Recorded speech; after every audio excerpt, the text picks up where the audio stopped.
Hi, everyone. Welcome to our Facebook live broadcast. I'm Steve Altition, Director of Client Partnerships here at Pacific Cascade Legal, and I'm here today with our founding attorney, Louis Landerholm, to talk about temporary orders for financial support and assistance in an Oregon divorce. Louis, how are you doing today? Yeah, I'm doing well. How are you, Steve? I'm doing good. Let's sort of start on this one with the basic question of who can get temporary support? Sure. So basically, in any divorce case or any custody case, after the initial petition has been filed, or once a case has been started, it can happen at the same time, then either party can file for what's called either a pendente lite hearing or a temporary hearing. In that hearing, and we'll get into the specifics of what can be asked for, but really it's about you can get either child support or spousal support or payment of secured debts or suit money, and those are the main financial issues that generally are ordered in a temporary hearing. There are others like parenting time, custody, exclusive use of the home, but that's for a different video. Got it.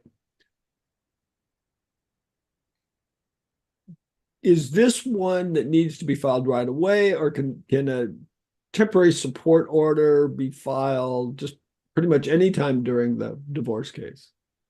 So it can be filed anytime. Practically speaking, it's one of the things we talk about with clients very early on in a case, because obviously, if a case is going to take 10 months, if we file at 7 months and it takes us 3 or 4 months to get into court for a temporary hearing, it's not really worth doing, right? And so normally, we diagnose it early on in the case and know that we want to ask for a temporary hearing. But there's a lot of times too when say somebody's been handling a case on their own and then they end up hiring after maybe 3 months of trying to do it on their own, it proves to be too complicated and difficult, and at that point we can still file for a temporary hearing. Most temporary hearings happen within 3 to 4 months, and so because of that kind of delay in getting into court, some counties also will order off of the pleadings themselves, so it is county specific sort of how it's handled. But the main counties will hold a hearing. And so then we can still, it's not too late necessarily. And the other piece to remember is even though we have to go to court in 3 to 4 months, we can still negotiate and settle the temporary issues. So that can be done, sooner than that if we can, all come on agreement on what support potentially is going to look like. If you do that, if you do come to an agreement, is it best to still create it as part of a temporary order so it's actually an order and not just an agreement? Yeah, so you because if we've actually filed for a temporary hearing, the only way to get it off the docket is to file either a limited judgment or a temporary order, depending on what we're dealing with. And so we have to file an underlying, conclusion to that motion, which would be either that limited judgment, if there's money involved, or a temporary order of, say, if it was just parenting time. Got it. And I'm assuming, because this is about, a lot of it is about support and money, a regular child support order, a regular spouse support order can be enforced by the court in various ways. And I'm assuming that temporary orders have the same sort of enforcement mechanism going on as well. Yes. Yeah. As soon as it's reduced into a court order or judgment, then it's fully enforceable, just like it will be at the end of a case. Got it. So let's start with child support. The divorce happens. Maybe, the kid still needs financial support. So how does child support get handled in a temporary fashion? I know that there's a calculator and there's a lot of stuff going on how it's done permanently, or not permanently, but at the end of the divorce. Is it the same? Is it cover the same sorts of things? Does it work? I mean, does it get calculated the same, or are there some differences if it's a temporary order? So it kind of depends. In a divorce, so there's two different, sort of cases that deal with it. Is just a custody case with unmarried parents where spousal support is not available Right. versus a divorce where potentially spousal support is available. In a case, a child custody case, or even a divorce case, we can run a calculator just like normal and just order it off the calculator. I think another important note is that while we're having the hearing 3 to 4 months down the road, when we plead it, we can plead it so that it relates back to the time when we filed it. So we can get into court 3 to 4 months, get an order that retros that support back to that time so that we don't miss that 3 to 4 month window of lost time essentially. But yeah, the relevant facts and evidence would be incomes of the parties, what's we do need to know what the parenting plan, so they go hand in hand with how much time is going to be ordered for each parent. That flows into the calculator, and then we would normally just run a calculation.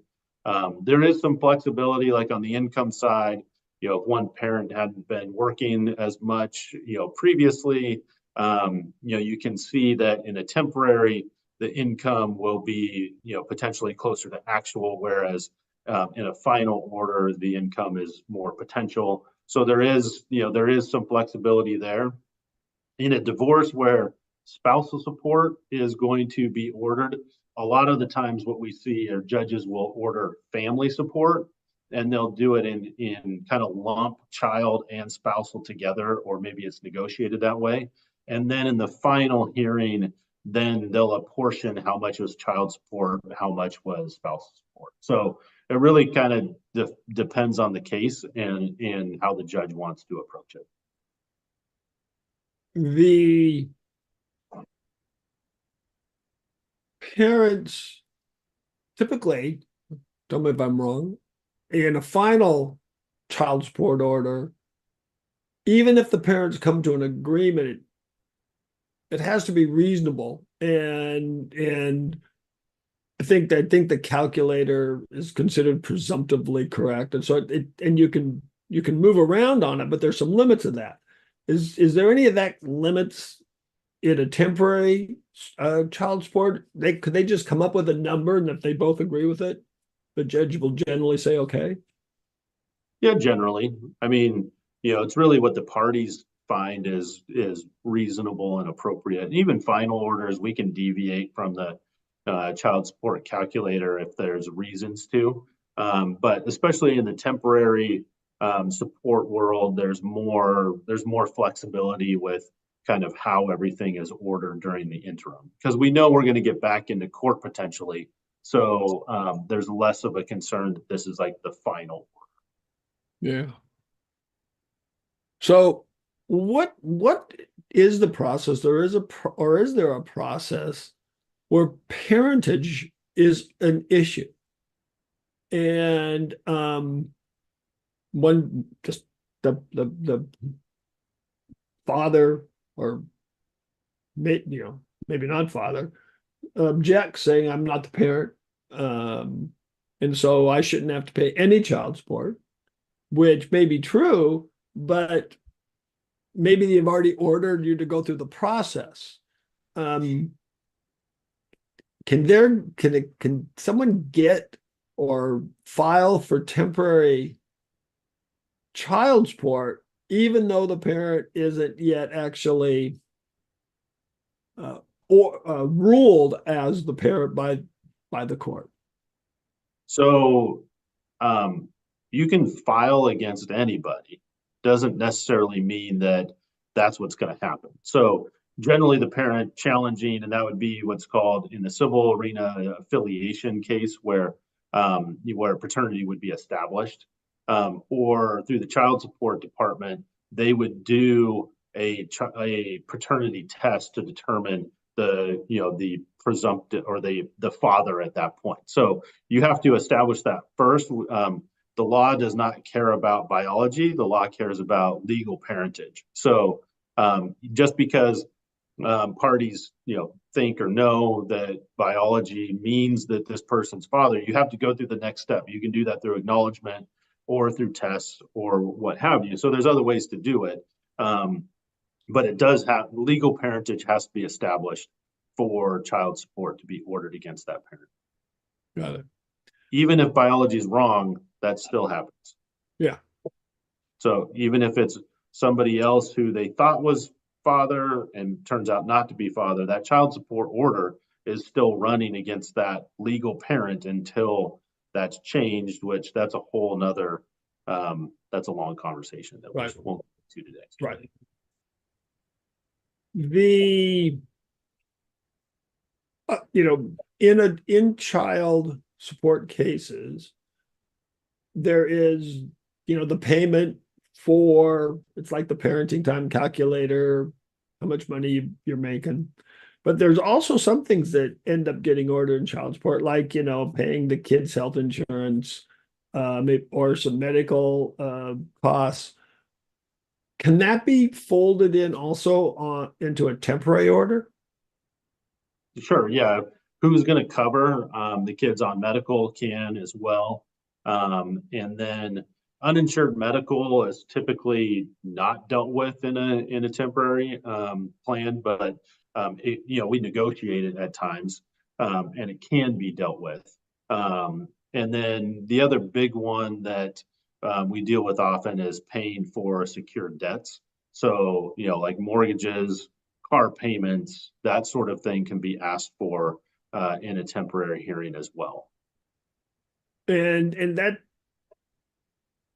generally, it feels like can be the difference sometimes between whether a parent, one of the spouses, can afford to go on with a divorce case, and especially when that's not settling. I mean, someone tries to drain money from the other spouse. This is sort of can prevent that.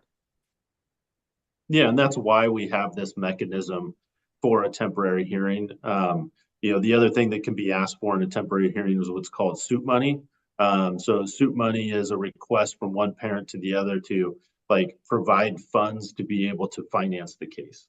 So if one party holds all of the cash and the other parent doesn't have the cash, then we can ask for a lump sum payment to help finance the case forward.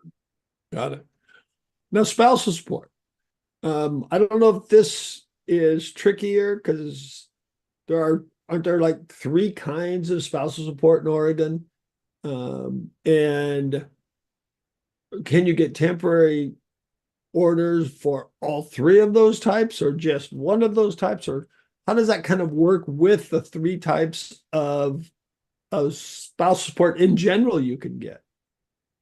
Yeah, so there's transitional maintenance and compensatory support. Normally, and this is really judge dependent, but and the facts of the case, but normally you just see a temporary support number.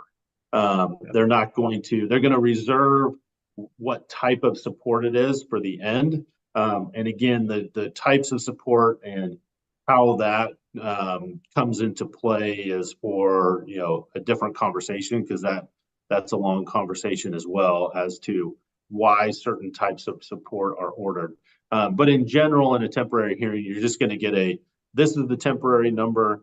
Normally that temporary number, we see higher numbers at the temporary hearing than we do at a final trial, because we know, again, that we're getting back into court. This is just going to be for this period of time. And because it's a divorce, because support's available, or in limited instances, some other cases like registered domestic partnership or whatever it may be. But in those instances, because we're getting back into court, the judge has the power to kind of change things and move them around. Normally we see higher awards in a temporary hearing than we do in a final trial. Got it. Can they be modified during the hearing? It's the divorce case itself. Because it seems like, you know, some divorces can stretch out a year or 2 years even. And maybe a spouse who didn't have a job now has a job, or vice versa. Can that either child or spousal support award be modified during the divorce before the final? It's potential. It doesn't happen often, just because of timing to deal with that. The majority of the real way that we modify it is working with the other side and the other attorney to agree on changing it. But because you either need agreement of the parties or a new order from the court, and because it takes 3 or 4 months to get the initial, it would take time to try to modify, and then you've got your trial that looms. And so, there's just generally not time to try to use a judge to actually modify. But I suppose if a case was going on long enough, there may be an instance where modifying that would be appropriate. Yeah. Again, it sounds like something that should be done with the attorney, with an attorney, not trying to do it yourself. It's all part of that. I know we've talked about this, the DIY divorce, where, there is some paperwork that is, got a few lines in it to fill out. And in cases where, some of these orders like this have to come up, that can go wrong real fast, can it? Yeah, I mean, it's just complicated to figure out how and what to ask for, what evidence is appropriate and required. And so I mean, all of this stuff is, can seem kind of easy and seems like it's logical, but when you're dealing with a court process, it's not always logical. And there's specific things that judges are looking for, specific evidence that has to be provided. And so, yeah, it's not a quick and easy, simple process. You have to, do it the right way in order to be able to, get what you're asking for. Yep. Yeah, makes complete sense. Louis, once again, a great, great, great Facebook Live. Thank you for being here today, talking to us about temporary orders for financial support and assistance in an Oregon divorce case. Again, thanks for coming. Yeah, you're welcome, Steve. You got it. And everyone else, thank you for joining us today.